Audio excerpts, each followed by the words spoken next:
I think what best describes that, 5 years ago, I was working a case in South Georgia. As I'm asking this officer, Zach, what were you thinking when the car crashed? The driver got out one way and the suspect ran into the woods. He said, well, I was thinking the suspect may double back on me.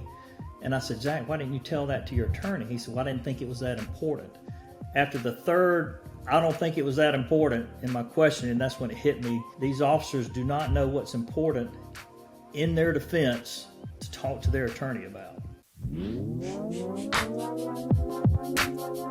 Hey, Doug, thanks for joining me on the podcast. I'm really excited about this. I think you're going to bring a wealth of knowledge to this topic. We're going to talk about use of force and specifically your role that you've kind of played in it throughout your career, and talk a little bit about some software that you developed to help officers out there, which is kind of what this channel is all about. So to get started, I was wondering if you can just kind of give us the evolution of yourself as a police officer. How'd you get started, and kind of bring us up to the modern day, what you're doing now? Sure, Eric, and I do appreciate you being on having me on the podcast also. But I started in a law enforcement family. My father started out with the Clayton County Police Department, worked his way up to being chief, but during that time he was working on moonshine. And so he took me and a couple other people on a moonshine raid, and we got shot at. So at 14 years old. So while Mom was a little bit upset about that, that really ingrained inside of me, I've got to be in law enforcement. So that's really how I got started into law enforcement, and then continued on, went to Georgia Southern University and got a degree in criminal justice, and got on with the Georgia Bureau of Investigation. That's where I started. Okay, and specifically with Georgia Bureau of Investigation, what was your role there? Yeah, we're a requested agency. In other words, a private citizen couldn't call us to investigate a murder or anything of that nature. So we were requested by local sheriffs, police department, district attorneys, or at the discretion of the governor. And we worked on all types of major crimes. And a lot of that was use of force. Even when I started in 82, 83, got out of agent school on a Tuesday, worked a murder on Friday night, and an officer-involved shooting on Saturday. But that was pre-Graham Connor, so the standard was a little different back then. Right. That's even pre-Tennessee versus Garner, I think. All of them, yes, sir. Illinois versus Gates, all of them. Yeah. So I'm kind of curious, before we go any further, how did you guys investigate, and what was the standard before the Supreme Court gave us anything? Back then we worked our own scenes also, so collected shell casings, any type of blood evidence, and interviewed the police officer. And back then, if I could just get the officer to say I was in fear for my life, that was the standard. And so then I'd prepare the case for the district attorney, and they would make a determination whether to prosecute or not. Mm-hmm. Wow, a lot has changed since then. Yes. Yeah. Okay, so you're with Georgia Bureau of Investigations. You began investigating use of force, and I think that's kind of primarily a role that you took on as your career advanced there. Yes, sir, because even after retiring, I've been working with attorneys who represent officers charged with crimes, usually before the investigation is complete, and do forensic interviews with these officers in preparation for the prosecution that they're facing. Okay, excellent. All right, this might be helpful for some officers. Typically, when I teach a use of force class, luckily, thank God, I mean, most officers, even seasoned vets, they've never been through it before. And generally, when I do an officer liability class, basic stuff, this is all brand new. They don't have a clue because they're used to doing criminal cases. I started talking about Graham versus Connor, or what a 1983 lawsuit is, and they've never been exposed to it. Could you give us, maybe in a nutshell, kind of the anatomy of a use of force investigation? So an officer's involved in a use of force. You come out to investigate. What do you guys do? What are you looking for? When I was still with the Bureau, of course, it was still working the crime scene of course, we evolved into crime scene techs that would handle all that, interview witnesses, obtain body cam, dash cam, any other cameras that any citizens may have been using, witnesses, bystanders, go to banks, grocery stores, pull those videos, and then determine if the officer, through his or her attorney, wanted to talk to us. And usually there was a waiting period before that. Yeah. Okay, so you interview the officer, and what are some things that you're looking for? Do you get a copy of their reports at some point as well? No, because that's a mandated report, and so which as you well know, can't be used in a criminal case. Right. So we would never want to know anything that was mandated by a chief or sheriff. You're Good. told to sit there. You have to talk to them. Of course that can't happen. Good. Okay, excellent. So during the interview, what sort of things what kind of questions are you asking, and what are you looking for to determine, is this good shoot, bad shoot? Yeah, What's some red flags? Again, with the Bureau, it kind of evolved over the years. I mean, as we learned, Graham Connor, because back then we had to wait for paper copies of the decisions to come down. Yeah. And got more into what the officer was thinking, perceiving, seeing, smelling, what information the officer knew prior to going to the incident, and things that happened as the officer perceived them. Yeah. Okay, so...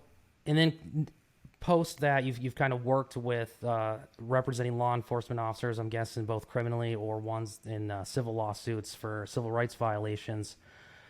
What role do you play? What are you looking for? What are some of the mistakes that you see officers make, even if it's a good use of force? What are some mistakes that they make in documenting it and just the way they articulate stuff? I think what best describes that, 5 years ago, I was working a case in South Georgia, and an officer had been on for 2 years. And of course, I'd already retired, so I got in about a week later. I knew what the officer had already told his attorney, so I go through the walkthrough, and as I'm asking this officer, and this guy's name was Zach. He doesn't mind me talking about it, but Zach, what were you thinking when the car crashed? The driver got out one way and the suspect ran into the woods. He said, well, I was thinking the suspect may double back on me. And I said, Zach, why didn't you tell that to your attorney? He said, well, I didn't think it was that important. After the third, I don't think it was that important in my question, and that's when it hit me. These officers do not know what's important in their defense to talk to their attorney about. Yeah. Have you found that even though we've had Graham versus Connor, Tennessee versus Garner, all these cases for many, many years now, that there is a lack of legal knowledge with officers and understanding what those factors are and what they need to articulate? Sure. Even as an agent, I was never trained on how to write a statement for myself, because the way I put it now is I wrote tons of search warrants. In other words, pre-seizure, probable cause. Well, now it's kind of reversed. The Fourth Amendment says this is the ultimate seizure. You have taken someone's life.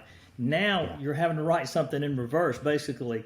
But now the standard, instead of probable cause, is you're writing this for beyond a reasonable doubt, because this is going to be presented in court if you're charged and have to sit on the stand. So it should be tons of information that an officer is putting in that report, because that first report is so important, because that will follow you both through criminal and civil litigation. Yeah, maybe you can talk about that a little bit, because I try to explain this as well. In my time doing civil rights defense, I talk about how important it is to document and the initial reports and the things that you tell your attorney and all this stuff, because if you're unable to articulate that stuff, it's not in the reports, then you're in a deposition a year later and you're saying a bunch of stuff now that wasn't in there. What have you seen, without even me having to give it away, what have you seen the plaintiff's attorneys, or even in a criminal case, how did they use that against the officer? This actually happened in that case. The officer's up there testifying, because it wasn't his first report. The ADA actually accused the officer on the stand of a self-serving statement, because it wasn't in the first report. And he actually said to the jury, well, hey, you've had 2 years to make this up now, to make it fit what you want it to fit. Is that what's happening? Yep. And so, it may not eliminate a self-serving statement, but it really does reduce that accusation from an ADA or a DA saying that you're trying to make it sound good to the jury now. Yeah, definitely. Officers pay attention to that. That's something that I convey when I was a prosecutor, which is pretty much most of my career. In the way that I teach attorneys now is, as a prosecutor, you have the highest ethical standards. So you're not going to trial. At least you shouldn't be going to trial unless you're convinced, even though the standard's beyond a reasonable doubt. The evidence should be beyond a shadow of a doubt. That means when you get into the trial, you already know the person did it. So you're firing all guns. You're telling a story, and part of that story is showing that these witnesses are not credible. And officers, if you've testified in court, defense attorneys in a criminal case, civil attorneys, which are usually a lot of times a cut above, they're going to go through like a surgeon with a scalpel every word you put in that document and impeach you, which means they're going to try to show that you're not credible on the stand, even if the facts support it. If you say something or it's not the same, they're going to do it. And that's probably what you've experienced. So I think that's a good transition. In your vast experience in doing this, you probably noted a lot of these mistakes that you see being made and lack of knowledge. You've kind of developed some software that may be a resource specifically for officers. Is that correct? Yes, I have, called Thin Blue Defend. Yes, sir. All right, why don't you go ahead? The people who watch podcasts know that I don't put like advertising stuff out here. You and I have talked about this. We brought you on to talk about use of force, but I found this to be a unique thing that I wanted officers to know about, because most of the software out there is like for agencies so they can document use of force and all that. There's a lot of good software out there, but yours in particular, I'd never heard of something like this before. And it's something that I try to convey in the training about the importance of documenting. So tell us how your software works and how it can be beneficial for an officer. Right. Well, it's based on 40 years of doing this. So I've taken situations, whether it be K9 or taser or weapon, the suspect, and it's a framework. You're able to look at a prompt and either drop down box, click on certain things, either type in your information or hit a record button and talk in your information. Mm-hmm. And it's based on, like I said, tons of categories, situations, vehicle chases, because if I shoot somebody, like in that case, 9 times in 2.5 seconds, that's one justification. But every trigger pull of a taser or CW is a different justification, and I don't think a lot of officers realize that I pulled the trigger 3 times, something changed each time for me to pull that trigger. Yeah, that's a good point. Taser law is treated differently through all the circuits, and I'm in the 10th Circuit out here. Recently did a use of force training where I talked about some of our 10th Circuit taser law, but pretty universally the courts have held that it's each use of the taser is a separate use of force. Yes. And yeah, I think a lot of officers don't understand it. So if they're documenting it, does your software like sort of give any guidance as to like this is the law on it, so they know what what the standard is, things they need to articulate and stuff like that in order for it to make sense? No, sir. I don't provide any legal advice within the process, but it is just, again, categories for you to document. Yes. Whether the weather, one button you can hit and downloads NOAA, because weather may have made a decision, may have been a factor in your decision to use force. GPS location also, because I've worked scenes in creek beds, miles from a roadway. But just taking each situation and how did that situation, how did the suspect's action build, slurred speech, anything, how did that affect your decision, because it was an obstruction, whether it be the suspect or the terrain, and many things within a vehicle chase. Like you said, 2 years you have in Georgia for a civil lawsuit, and they'll file the night of the second year. And so if the report on a vehicle chase said, hey, I chased the guy, I pitted him, dragged him out of the car, and the car was towed by Smith Towing. And just like you mentioned earlier, 2 years later, can you remember everything as to why you pitted the guy, why you pulled the guy out of the car, had to fight with the guy? I mean, all those things need to be documented from the very start. Yeah, great point you brought up there. The details really matter here. If there's going to be a use of force, as an officer, you must be able to articulate why did you use your taser this time? Why the second time? And you have to be able to justify it based on the facts. So of course, you're not going to give legal advice or anything like that, but the way that the software is laid out is it's sort of reminding the officers on the categories that things they may forget if they're, just kind of doing a report just based on their memory. Gives them categories or prompts, sort of like, oh yeah, let's not forget to talk about the weather. Is that kind of how it's designed? Yeah, because I just took like Illinois versus Gates, the totality of the circumstances.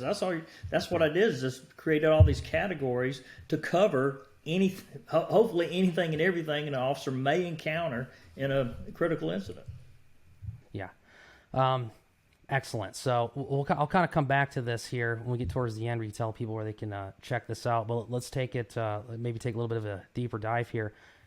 Do you have, you kind of already, I guess you kind of already did give us a specific example, but I mean, you've probably investigated so many cases. Have you seen other examples of where you look at the totality of the circumstances? Because you and I both know when there's a use of force, even if it's totally justified under Graham versus Connor and all the case law, the media is going to be the media, and they're going to paint the story they want to paint.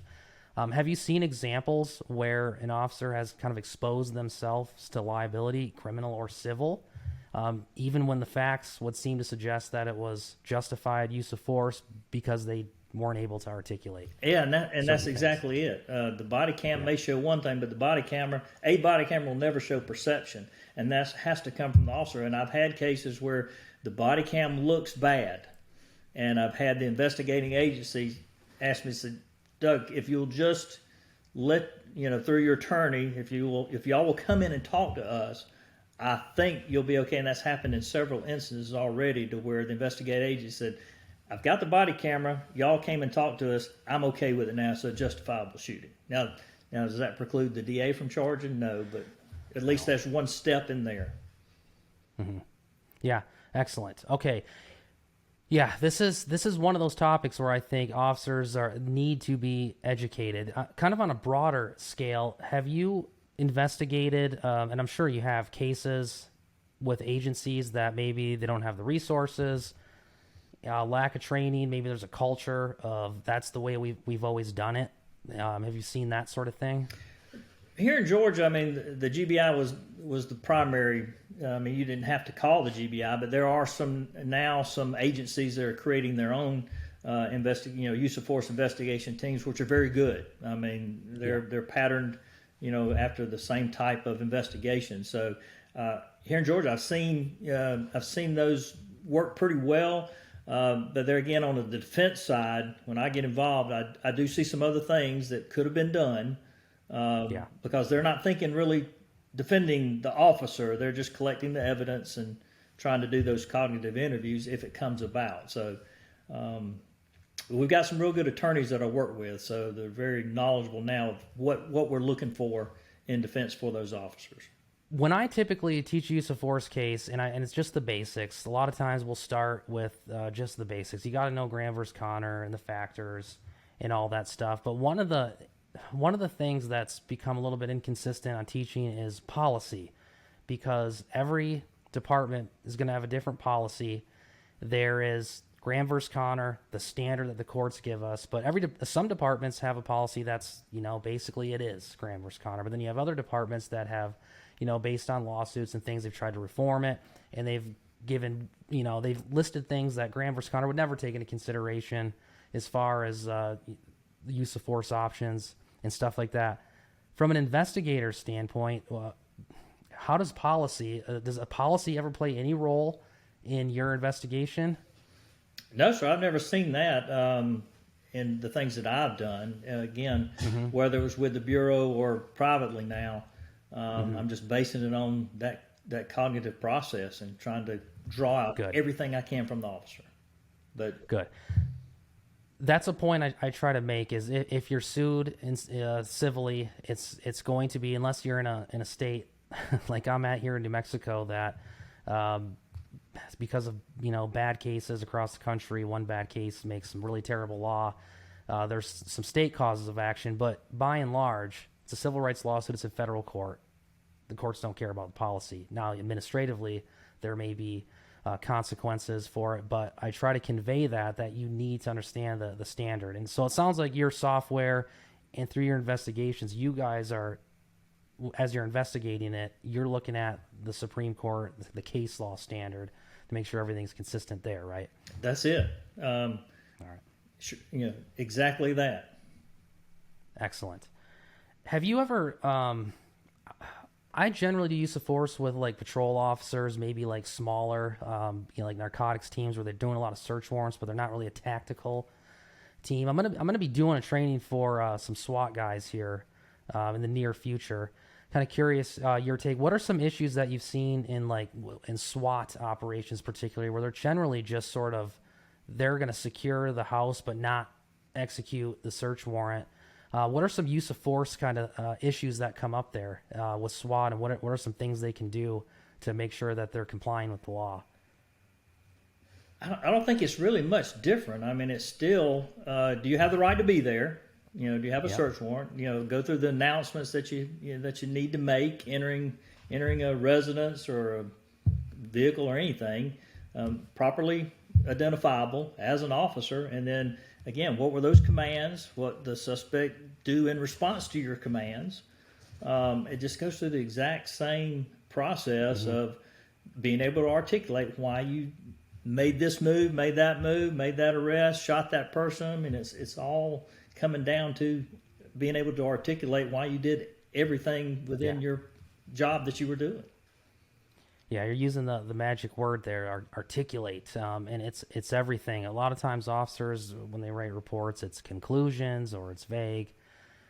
Can't stress enough exactly. You're hearing it from an investigator's mouth right there, folks. You got to articulate every single action, and you better be well trained on that as well. You talked about the announce. So knock and announce has come under great scrutiny. A lot of states, like for example here in New Mexico, there are no knock warrants under our own state constitution, but it seems like the federal courts may at some point get to that as well. What are some issues that you see, particularly with this knock and announce? Because that's led to a lot of these bad cases that have nationwide. For example, Breonna Taylor, the no knock warrants came under scrutiny. What are some issues that you see with these no knock warrants?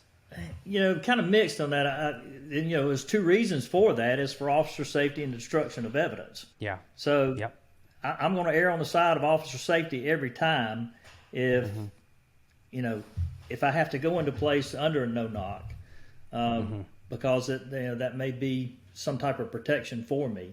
So I don't know. I hate to see that's totally gone, because there are some reasons for those. Now maybe it's a threat matrix that they may need to go through to where it's more heightened than just going to and I've been to magistrates. Hey, I need a no knock, for I'm afraid they're going to destroy the evidence or for my officer safety, and the magistrate signs. So maybe something that really scrutinizes that at a higher level. Right.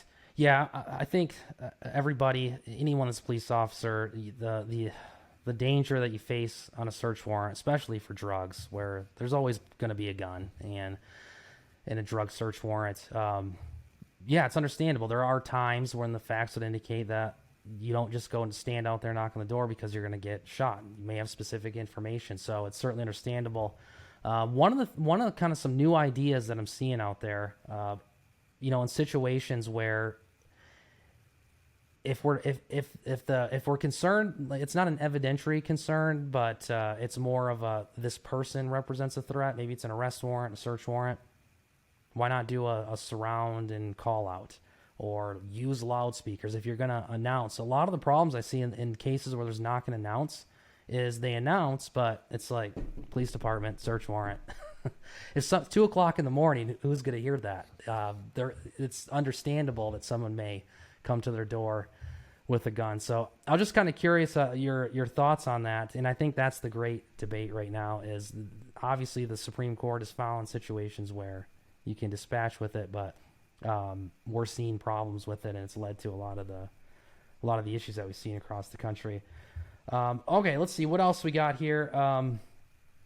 Some of the stuff may not have been around when you were investigating, but now the new hot topic that I get a lot of questions on is like drones. Using drones, and does that play into use of force, or we have flashbangs, or OC gas? How does that kind of stuff come up in a use of force investigation? Well, yeah, and again, justification for the use of each one, and I go through that in this framework. If a flashbang was deployed, why was it? Who deployed it? Who gave the order to deploy? Who handles that type of equipment? So again, justification for each one, whether it be a drone or flashbang or any other piece of equipment, a robot. But you got to be able to articulate, tell why we did this as opposed to some other tactic. Right. And maybe your software doesn't go this deep, but do officers need to be specific? Did I use a flashbang as a diversion, or did I use it for physiological control? Is there a difference? Because you could argue that a use of a flashbang in a lot of instances could be a use of force. And if they just threw it in the backyard, is that a use of force? So how specific do they need to be when they're documenting this stuff? Again, very detailed, because I asked again, why, what did you use and why did you do it? Just like a canine, what is the purpose of your canine, and why did you allow, your canine, why did you put the dog on that suspect? Given reasons why, as to why you did it, and stopped, and if you started again with the deployment of your canine or any law enforcement animal, whether it be horse or whatever else may be used. Sure.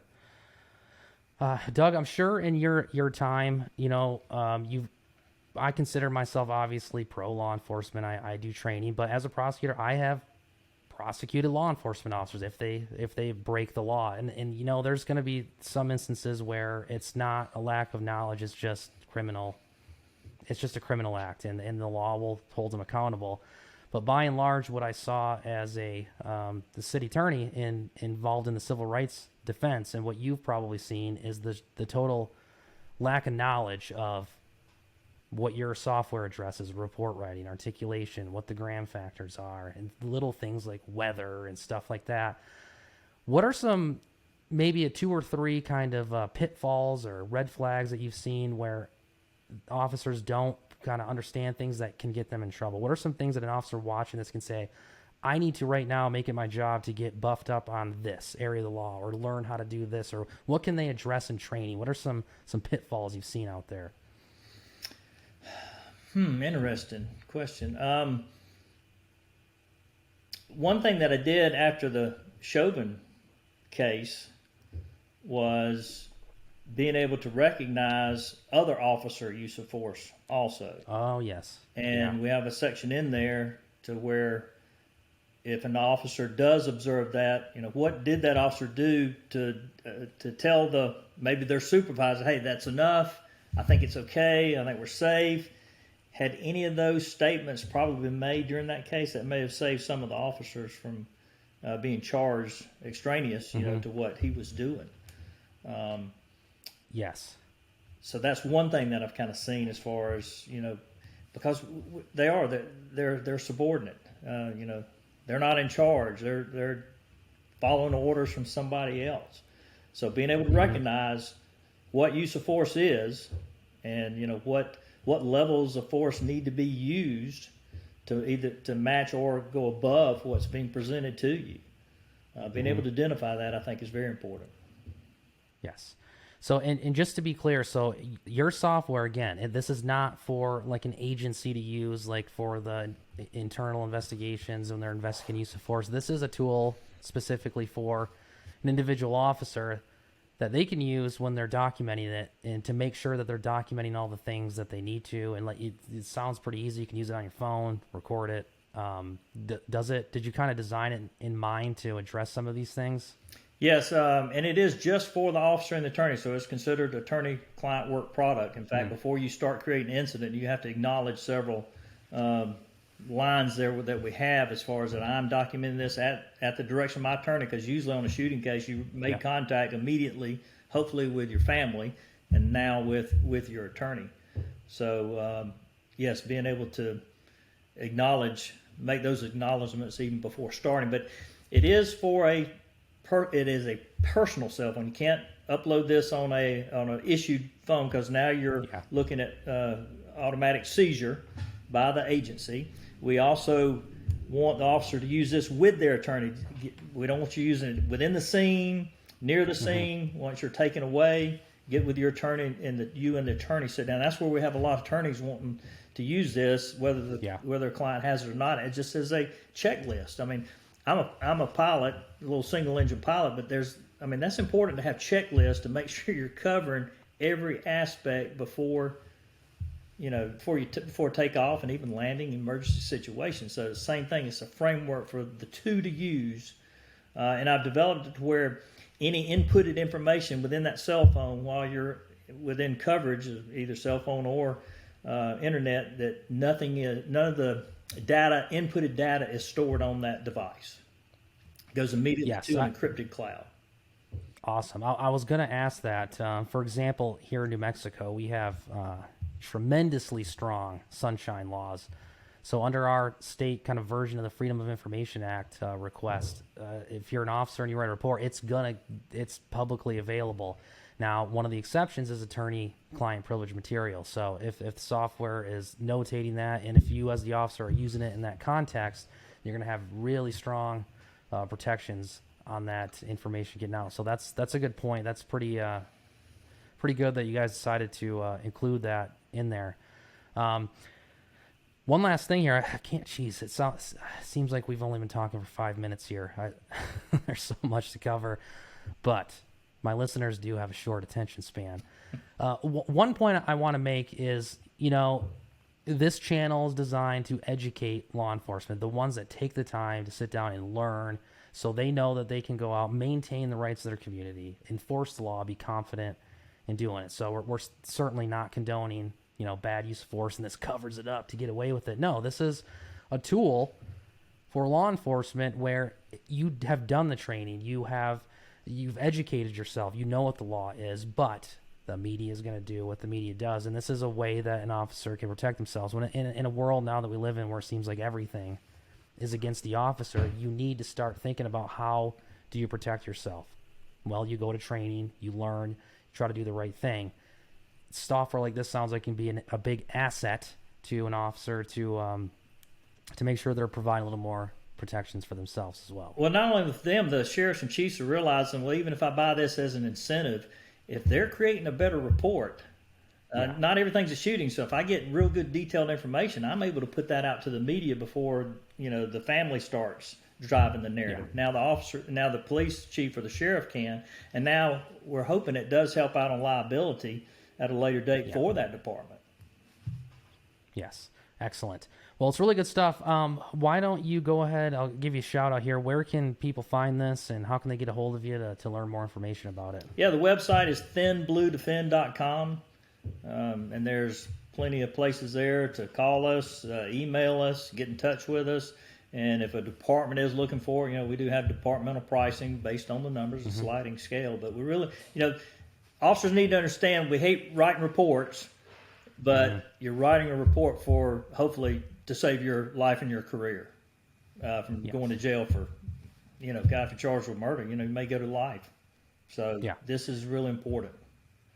Yes. Yeah, I agree. And again, I don't just, allow people to come on here just to advertise. I specifically, we've been talking for a while, and I've played around with software a little bit myself, and I found some value in it. So I wanted to make sure that the officers that watch this knew about it and maybe would consider taking a look at it themselves. So I appreciate you coming on and sharing it, and especially sharing some of your knowledge in the use of force field. Before I kind of wrap it up, any final words of thought? Specifically, I work with a lot of really young officers out here that have all the good intentions. They get into this, they want to help people. What advice would you give them? You said you've been doing this for over 40 years. What can they do to prepare and to be ready and educate themselves? Because you never know. I mean, you could do 5,000 search warrants or 5,000 calls for service, and it goes perfect every time until the one time it doesn't. What can an officer do to prepare? Because that's really what this channel is about, is preparation and knowledge. So any thoughts on kind of last closing words of advice? And that is just what you said, prepare. Being able to write this down, articulate what happened in every situation, no matter how serious it is, because you could still be sued. You may not be charged criminally, but please take the time to think of everything you can think of about that incident and write it down. Have it where you can look at it 2 years from now or 3 years from now. It's very important that that's done from the very start. From the very start, yes. Excellent point, Doug. I really appreciate you coming on here and sharing this information. Officers, get training, legal training, the tactical training, and report writing, and be able to document. A tool like this is a great tool to have in your arsenal. So thanks for coming on and sharing it. I really appreciate it. We're about 35 minutes in, so I think I'm going to let my listeners off the hook here, and we'll call it a day. I'm sure we're going to get a lot of questions on this, too. If anyone has any questions, you kind of gave your contact information. Can they address any questions about the software, or just use of force stuff in general to you?